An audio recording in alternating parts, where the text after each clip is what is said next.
Good morning. आज हम लोग सीए का फर्स्ट चैप्टर, जो कि फर्स्ट चैप्टर 4 पार्ट में डिवाइडेड है, रेशियो, प्रोपोर्शन, इंडिसेस और लॉगरिदम। ठीक है, तो मैं कोशिश करूंगा कि मैं हर चैप्टर को और उसके हर पार्ट को बेसिक से लेकर पूरा फंडामेंटल से लेकर उसके एडवांस्ड लेवल तक में जाऊं, ताकि सीए में कोई भी आपको तकलीफ ना हो। ठीक है, चाहे वो इजी चैप्टर हो चाहे वो टफ चैप्टर हो, हम यही प्रयास करेंगे कि हम लोग अच्छे से सीखें, ताकि सीए में कोई भी किसी को भी प्रॉब्लम ना हो। ठीक है, तो आज हम स्टार्ट करते हैं रेशियो। ठीक है, जो कि चैप्टर 1 का पहला पार्ट है। ठीक है, एक्सरसाइज 1 का 1A है, तो चैप्टर 1 का 1A स्टार्ट करते हैं, रेशियो। ठीक है,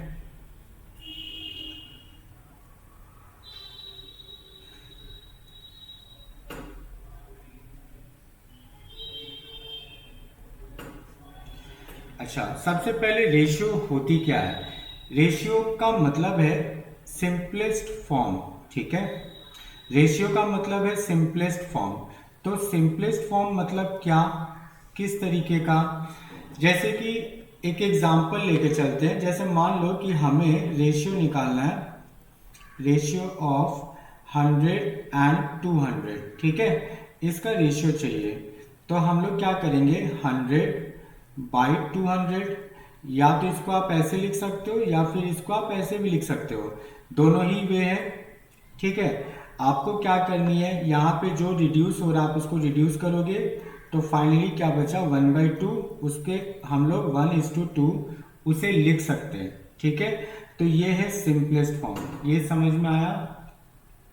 ठीक है, नेक्स्ट अपने चलते हैं टाइप्स ऑफ रेशियो। ठीक है, टाइप्स ऑफ रेशियो में क्या क्या है?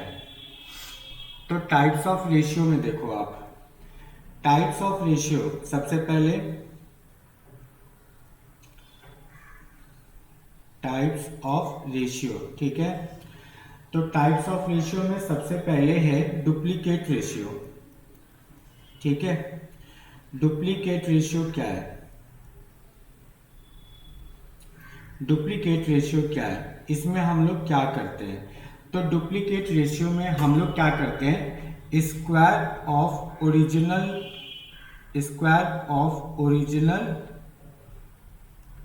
Original ratio. ठीक है, इसका मतलब क्या है कि सपोज आपको A/B आपको दिया हुआ है। ठीक है, आपको A/B एक रेशियो गिवन है और इसका हमें डुप्लीकेट करनी है। ठीक है, इसे हमें डुप्लीकेट रेशियो में कन्वर्ट करनी है। तो हम लोग क्या करेंगे, जस्ट A² कर देंगे। क्लियर है? जैसे अगर मैं एक एग्जाम्पल का बात करूं, तो मान लो कि एग्जाम्पल है 3:4। अगर इसका डुप्लीकेट रेशियो निकालना हो तो इसे हम लोग क्या करेंगे, 3² मतलब 9:16। ठीक है, तो ये डुप्लीकेट रेशियो है। क्लियर है?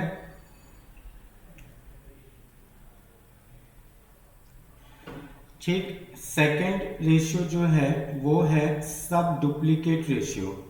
ठीक है, सब डुप्लीकेट रेशियो क्या है?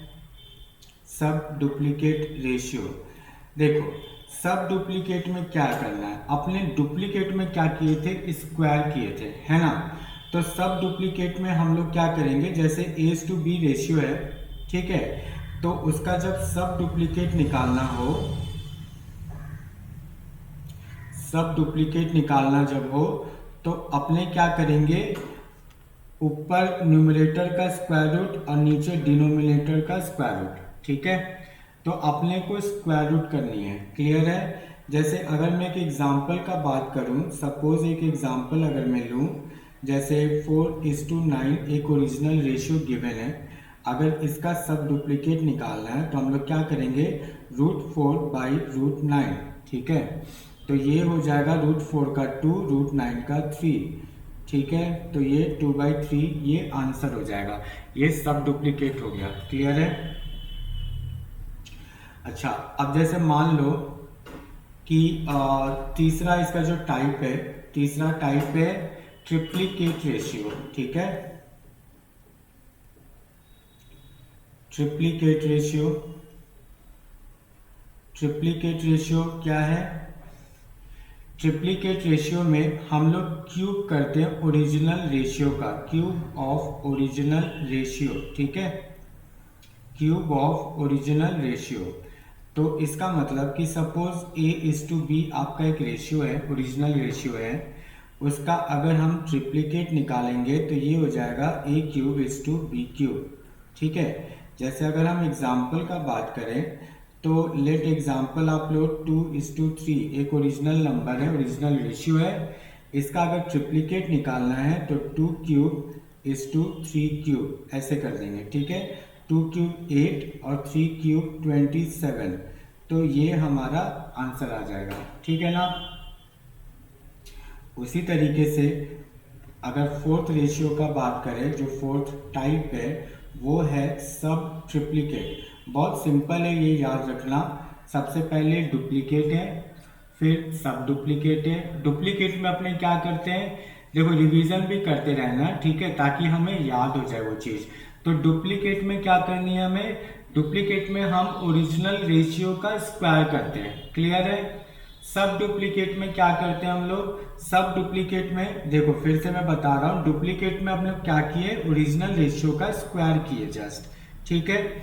उसके बाद सब डुप्लीकेट में हम लोग क्या किए, ओरिजिनल रेशियो जो है उसका न्यूमरेटर और डिनोमिनेटर का स्क्वायर रूट निकाले, ठीक। तीसरा जो है ट्रिप्लिकेट, उसमें हम लोग क्या किए, ओरिजिनल रेशियो का क्यूब किए, ठीक है। जैसे 2:3 अगर कोई नंबर है तो 2 का क्यूब 3 का क्यूब, ये करेंगे अपने, ठीक है। और सब ट्रिप्लिकेट में क्या करेंगे, सब ट्रिप्लिकेट रेशियो में हम लोग ओरिजिनल रेशियो का क्यूब रूट करेंगे, जैसे न्यूमरेटर का क्यूब रूट और नीचे डिनोमिनेटर का क्यूब रूट, ठीक है। जैसे मान लो एक एग्जांपल ले रहे हैं हम, 8:27 एक ओरिजिनल नंबर है, एक ओरिजिनल रेशियो है, ठीक है। तो इसका जब सब ट्रिप्लिकेट करेंगे ना तो 8 का ये क्यूब रूट हो जाएगा और यहाँ 27 का क्यूब रूट हो जाएगा, तो ये हो जाएगा 2/3, ये आंसर है हमारा, क्लियर है। तो ये चारों क्लियर है। अब हम लोग अगले टॉपिक पे चले। हमारा जो नेक्स्ट टॉपिक है टाइप्स ऑफ रेशियो का नंबर 5 टॉपिक, वो है इनवर्स रेशियो, ठीक है। इनवर्स रेशियो बहुत सिंपल है, ठीक है, आपको कुछ इसमें खास मेहनत नहीं करना। जैसे मान लो कि आपके सामने एक रेशियो गिवन है A:B, ठीक है। आपको क्या करनी है, जस्ट उसका रिवर्स कर दोगे, मतलब आप उसको उलट दोगे, ठीक है। जैसे 3:4 मान लो आप एक एग्जाम्पल है, तो आपको क्या करनी है 4:3 कर देनी है, ठीक है, क्लियर है। मतलब न्यूमरेटर को डिनोमिनेटर बना देना है, डिनोमिनेटर को न्यूमरेटर बना देना है, ये इनवर्स रेशियो हो गया, ठीक है ना। अब नेक्स्ट जैसे मान लो नंबर 6 में जो नेक्स्ट रेशियो है वो है कंपाउंडेड रेशियो, ठीक है। कंपाउंडेड रेशियो क्या है, कंपाउंडेड रेशियो हम लोग तब यूज करते हैं जब देयर आर, यहाँ पे मैं लिख रहा हूँ, इससे आप नोट डाउन करते जाना, देयर आर थ्री रेशियोज और मोर देन 3, ठीक है ना। मतलब जब 3 रेशियो हो या 3 से ज़्यादा रेशियो हो तब हम लोग कंपाउंडेड रेशियो करते हैं। जैसे कि मान लो जैसे आपके पास एक एग्जांपल 2:3 एक रेशियो है, दूसरा रेशियो है 4:5 और एक रेशियो है 7:3, ठीक है। मान लो ऐसे 3 रेशियो गिवन है और कहा गया कि आप इसका कंपाउंडेड रेशियो निकालिए, ठीक है। तो कंपाउंडेड रेशियो में हम लोग क्या करेंगे, जितने भी रेशियो है सबको पहले आप ऐसे फ्रैक्शन में लिखोगे और सबके बीच में मल्टीप्लाई का साइन दे दोगे। मतलब आपको क्या करना है, हर रेशियो को मल्टीप्लाई करना है, ठीक है। जस्ट बहुत सिंपल है, हर रेशियो को फ्रैक्शन में लिख के दूसरे से मल्टीप्लाई कर देना है, ठीक है। उसके बाद आप 2, 4, 7 इंटू कर दो, 2 4 जा 8, 8 7 56, 3 5 जा 15, 15 3 जा 45।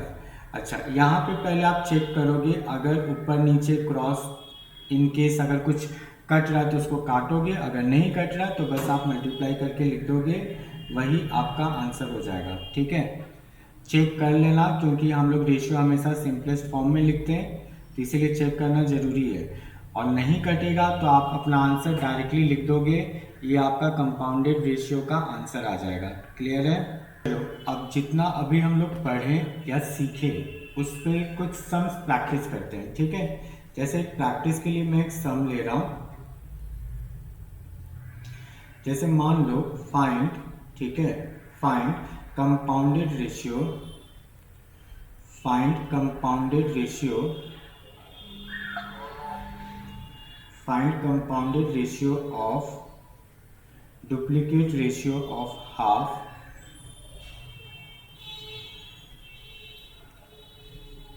Duplicate ratio of 1/2। ठीक है, सब डुप्लीकेट,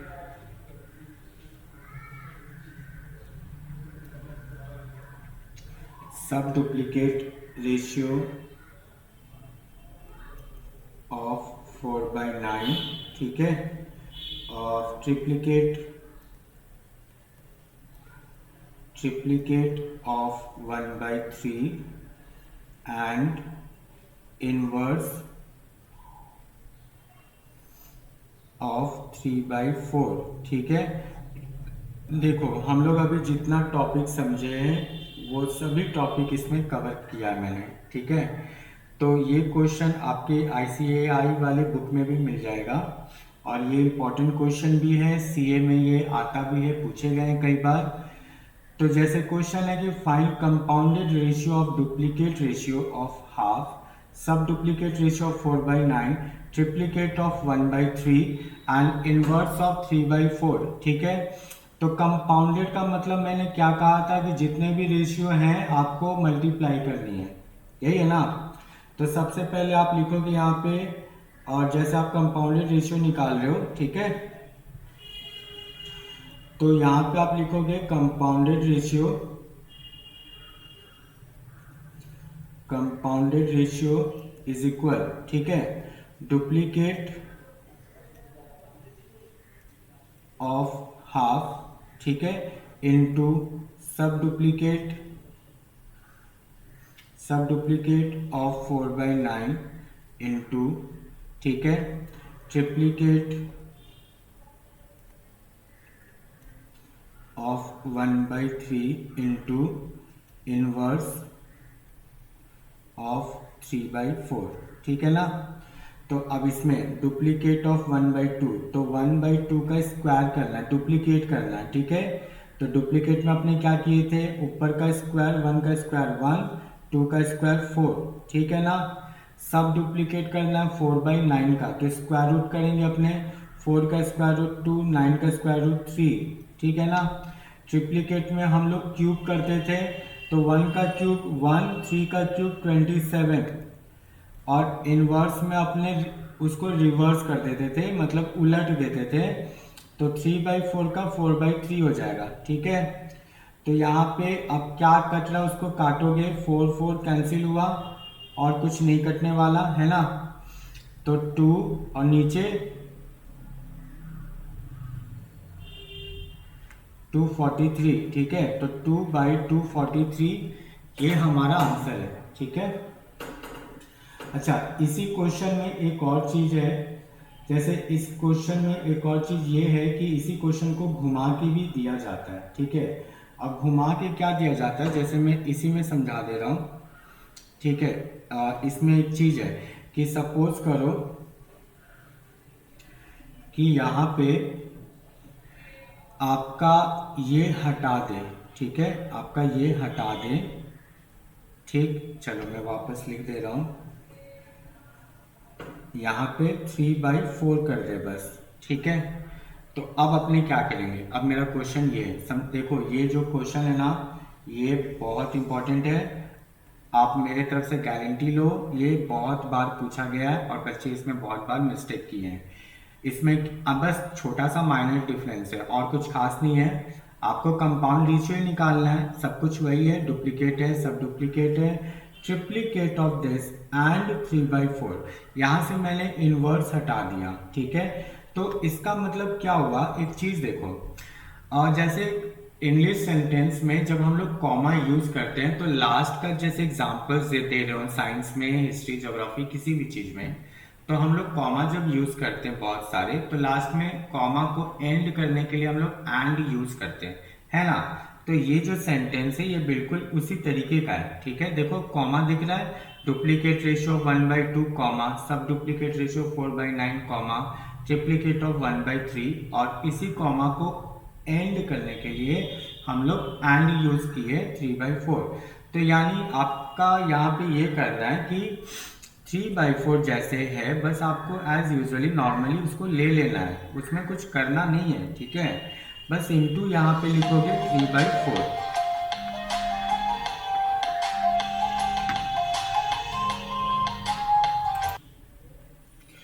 तो देखो 3/4 को हम लोग जस्ट एज यूजुअली नॉर्मली लिख देंगे, ठीक है।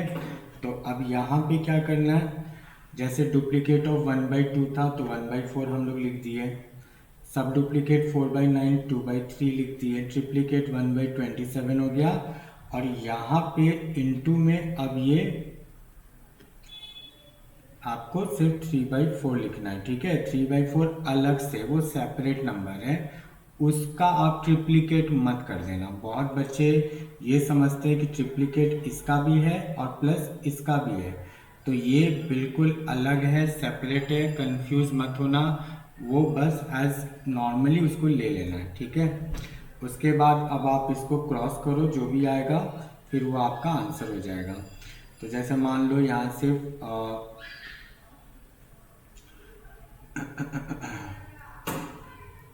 जैसे यहाँ पे 4 था, ठीक है, तो यहाँ पे अब क्या कैंसिल होगा, 3 कैंसिल होगा, 2 से आप इसको कट कर दो, बस 1 होगा, तो ऊपर में 1 बचा और नीचे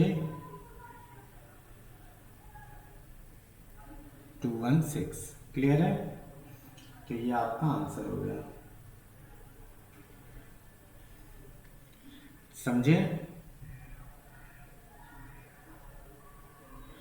तो ये आपको बस ऐसे ही करना है, ठीक है। तो अब चलते हैं अगले टॉपिक पे। ये सम बहुत इंपॉर्टेंट है, इस सम को प्रैक्टिस जरूर करना, एग्जाम में कई बार पूछे गए हैं।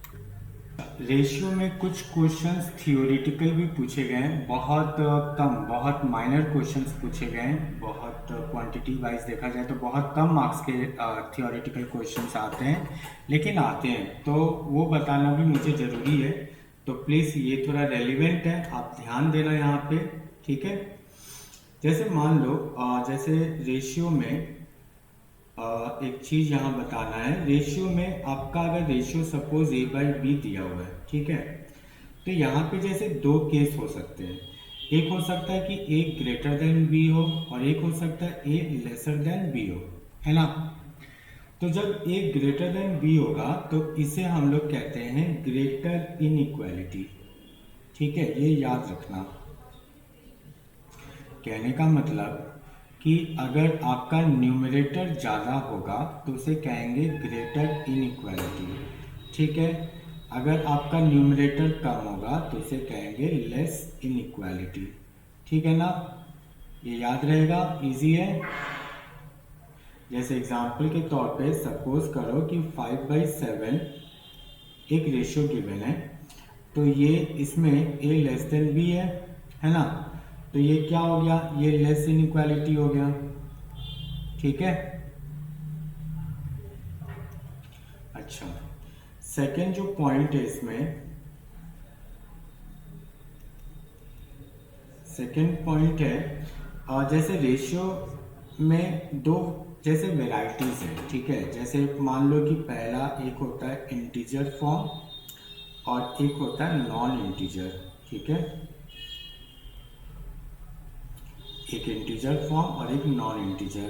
तो जो इंटीजर फॉर्म है उसे हम लोग कमेंसुरेबल कहते हैं, ठीक है, कमेंसुरेबल, और इसे इनकमेंसुरेबल,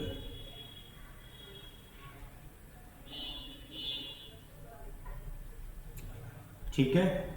जैसे कि मान लो इंटीजर फॉर्म का अगर मैं एग्जांपल दूं तो जैसे 2/3 लेट, और अगर नॉन इंटीजर या इनकमेंसुरेबल का एग्जांपल दो तो इसी को अगर ले लो आप तो √2/√3। अब देखो √2 और √3 का एग्जैक्ट वैल्यू नहीं होता, ये पता है। √2 का समथिंग 1.414 वो चलते जाता है, √3 का भी 1.732 वो चलते जाएगा। तो इनके एग्जैक्ट वैल्यूज नहीं होते, इसीलिए ये नॉन इंटीजर्स में आते हैं और इसे इनकमेंसुरेबल कहा जाता है। ठीक है, इंटीजर जो होते हैं वो नॉर्मल एक होल नंबर में होंगे। ठीक है, तो ये इंटीजर का एग्जांपल है और ये नॉन इंटीजर का एग्जांपल है। ठीक है, अच्छा थर्ड पॉइंट जो है वो है कंटिन्यूड रेशियो। ठीक है, थर्ड पॉइंट जो है वो है कंटिन्यूड रेशियो। ठीक है, एक सेकेंड। तो ये है कंटिन्यूड रेशियो।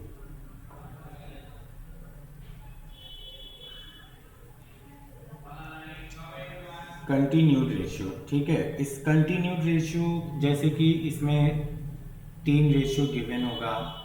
ठीक है, मतलब 3 नंबर रेशियो में गिवन होंगे। जैसे कि एग्जांपल देखो, जैसे A/B/C, ये कंटिन्यूड रेशियो का एक फॉर्मेट है, एग्जांपल है। ठीक है, अब जैसे कि मान लो, जैसे इसमें एक चीज़ मैं बता रहा हूँ, जैसे रेशियो ऑफ 3 और मोर नंबर्स। ठीक है, जैसे कि 4:3:7। ठीक है, तो ये कंटिन्यूड रेशियो का एग्जांपल हुआ।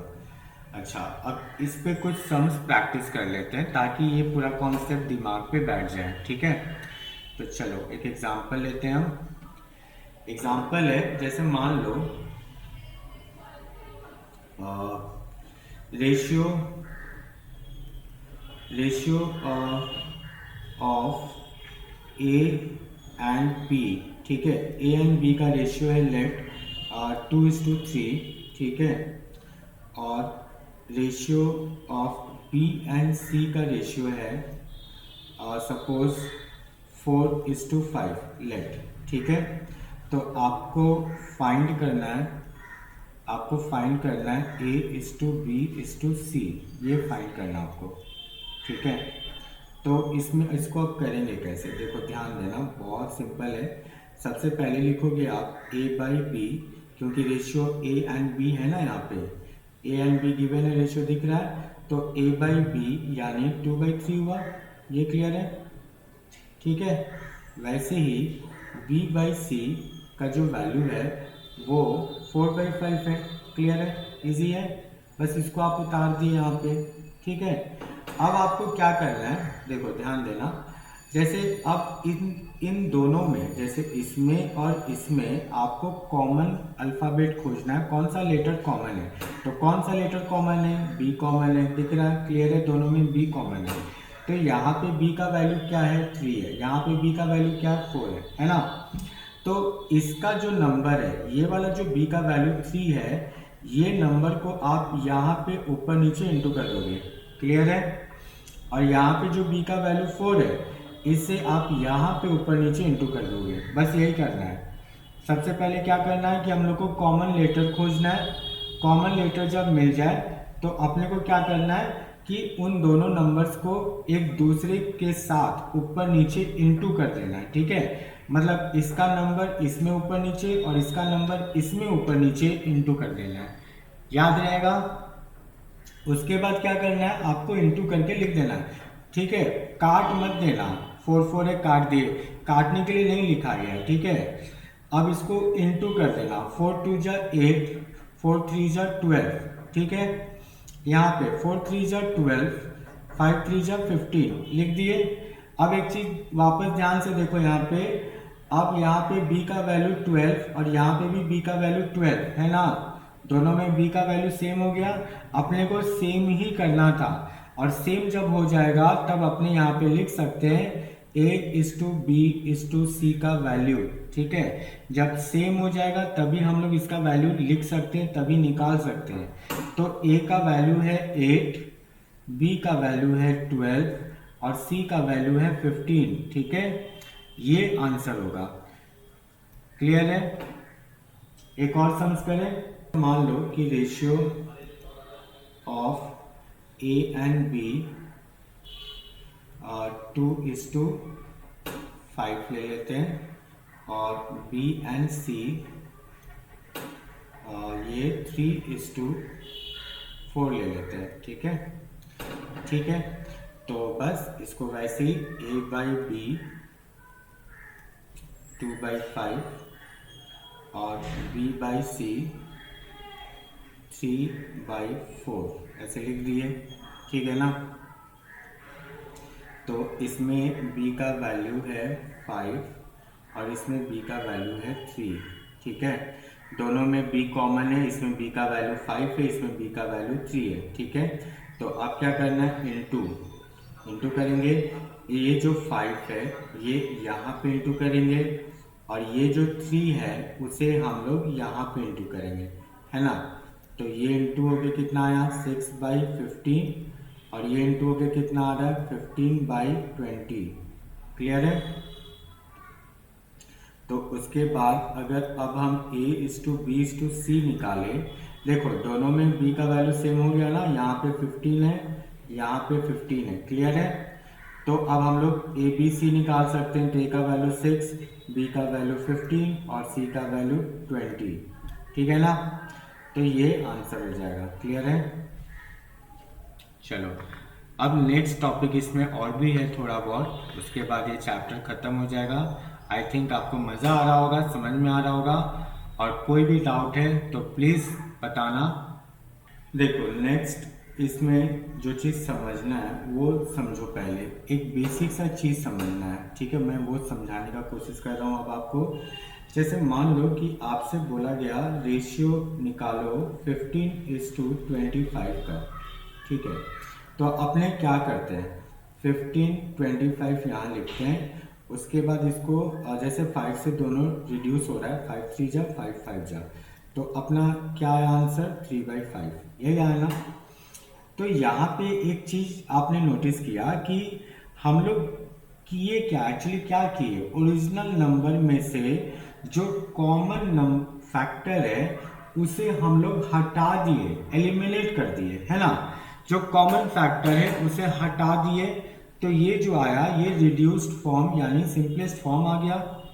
ये समझे ना। जैसे कि यहाँ पे कॉमन फैक्टर अगर पूछा जाए तो क्या है कॉमन फैक्टर, कॉमन फैक्टर है 5, है ना। अब 5 इसमें से और इसमें से हटा दिए। जैसे 15 को अगर हम तोड़े तो 5 × 3, और 25 को तोड़े तो 5 × 5। तो ये जो कॉमन फैक्टर है हम लोग हटा दिए, तो 3/5 बचा। ये क्लियर है, ये समझ में आया। तो इसका मतलब यहाँ पे ये है कि अगर रेशियो जो हमारा निकला, जैसे कि ये रेशियो जो निकला, इस रेशियो में अगर हम कॉमन फैक्टर को इनटू कर दे वापस से, तो इसका मतलब कि हमें ओरिजिनल रेशियो मिल जाएगा, है ना। जैसे कि मान लो आपका आंसर 3/5 आया, अगर हम इसमें कॉमन फैक्टर को वापस मल्टीप्लाई कर दें तो वापस से 15/25 आ गया, मतलब ओरिजिनल आ गया। तो रेशियो में कॉमन फैक्टर अगर हम लोग मल्टीप्लाई कर दें तो ओरिजिनल रेशियो हम लोग को मिल जाएगा। तो यहाँ पे दो चीज़ ध्यान देने वाला है, बात है, क्या बात है वो, देखो ये सब नोट डाउन करते जाना, इंपॉर्टेंट पॉइंट्स है।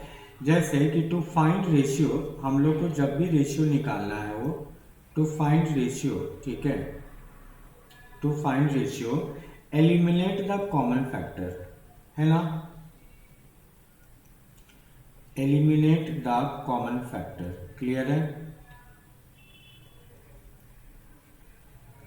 ठीक है, दूसरा point to find original quantity, अगर वापस से हमें original, to find original quantity, अगर हमें वापस से ओरिजिनल रेशियो चाहिए, ठीक है, तो multiply ratio, multiply ratio, ratio का मतलब जो आपका आंसर है या जो रेशियो वो लोग गिवन दिए हैं, multiply ratio from common factor.